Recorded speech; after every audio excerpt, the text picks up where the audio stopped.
Joining us now is Alyssa Farah. She is the former White House communications director under President Trump, who stepped down at the beginning of December. Alyssa, I appreciate your willingness to come on and talk to us. You left in early December because you say you saw what was coming. What did you fear?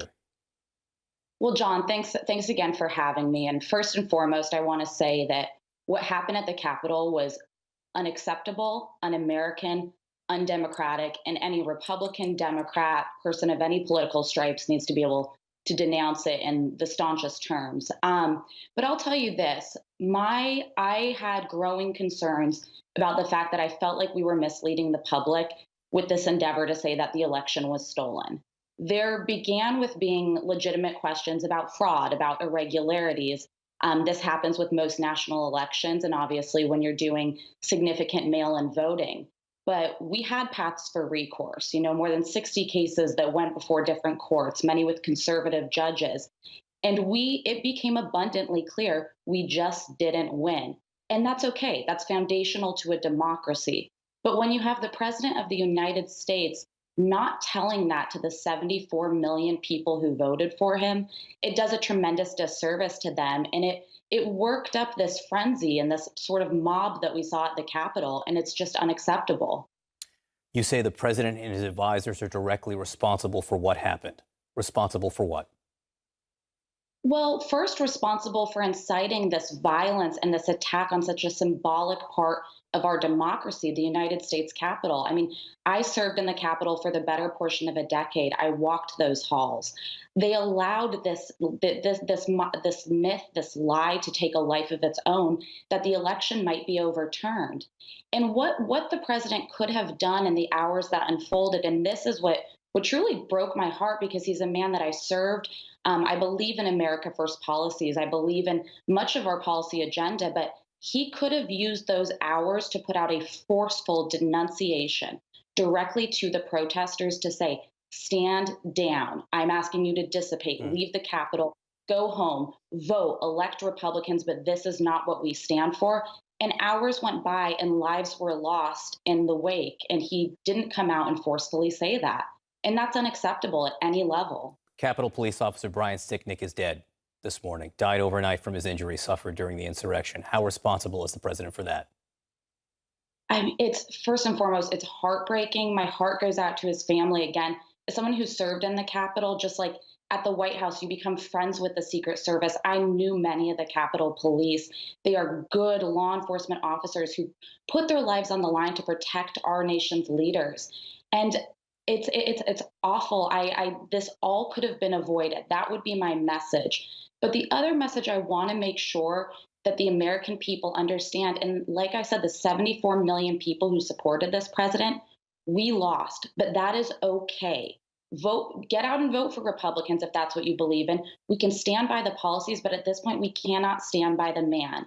When the moment called for leadership, he did not do the right thing, and lives were lost because of it. Can I just ask you to be declarative about this? Will you say that the president of the United States, Donald J. Trump, lied to the American people?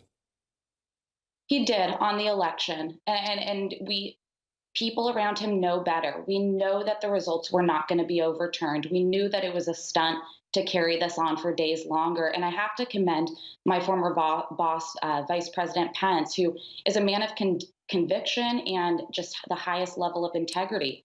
He did what his constitutional duty was. He wasn't going to rewrite the Constitution to get the outcome that he wanted.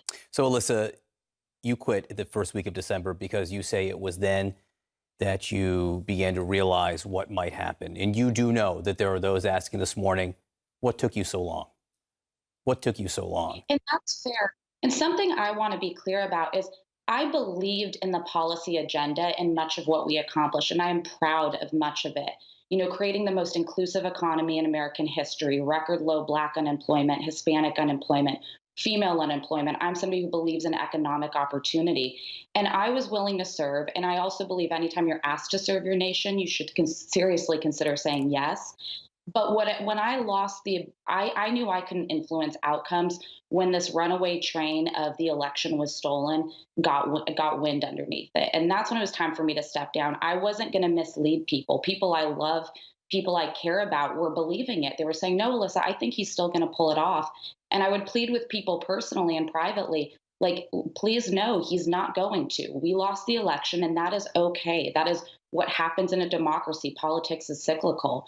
But this was bound. If you tell people their vote was stolen, so foundational to who Mhm. we are as a country, of course it's going to end in violence and in riots, What and it's awful. do you ask yourself what more you could have done and sooner to prevent this? I specific to the election issue, I just don't know. I was ready to go out after election day and say, look, there were incredible things we should be proud of. Record Hispanic turnout for Republicans, record Black turnout for Republicans, electing so many women to the House of Representatives, and say, this president never planned to be in Washington forever.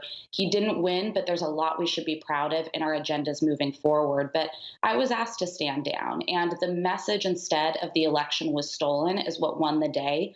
And it's wrong. And the American people need to know you can trust your institutions, you can trust your vote. We didn't win because we just came up short, and that happens. Would you feel safer this morning if President Trump resigned? I think that it's something he should seriously consider. I don't think that when you've got just a number of days left, there's any need to carry on kind of the charade of an impeachment. The People's House needs to get back to work. We need to get aid to tens of millions of Americans. But I think Vice President Pence has stepped in as the real leader, getting the National Guard during this crisis that unfolded. And John, I would just say to you, I've traveled all over the world and I've spent time in democracies much more Mhm. fragile than ours. And what I saw in the Capitol is not representative of who America Just to is. be clear, And it should never. you would feel safer today if President Trump resigned and Vice President Mike Pence took over? I would. Could you ever support Donald Trump again for election? I wouldn't. And just candidly, there is a lot that he did right. There is a lot in the America First policy agenda that Republicans should hang on to. I want us to keep those votes of the 74 million people. I want us to build on the good of Donald Trump. But in a moment that called for leadership, that called for compassion, that calls for quick judgment to save lives, he came up short. He didn't make the right call. To those who say to you, Alyssa Farah, you're doing this now because you want a job somewhere after this. You're doing this now to clean up your own reputation. You say, Well, I have a job for one, but I stand by the positions I held in the White House, the public statements I made, the private counsel that I gave. My belief was always it's better to be in the room and try to influence outcomes for the better than to cede that position of authority to somebody who may not have the best interest of the country at heart, who may not have my values and convictions. I consider myself proud of my service. But I understand that for many people, we are hurting because of the direction that this president has taken us. And to them, I would extend it is time for us to rebuild as a party and as a country, to come together and to remember fundamentally there is more that unites us as Americans than that divides us. Alyssa Farah, as I said, I appreciate you coming on. I appreciate your willingness to talk to us, talk to the American people, and importantly, talk to the 70 more million people who voted for Donald Trump. We appreciate your time. Thank you.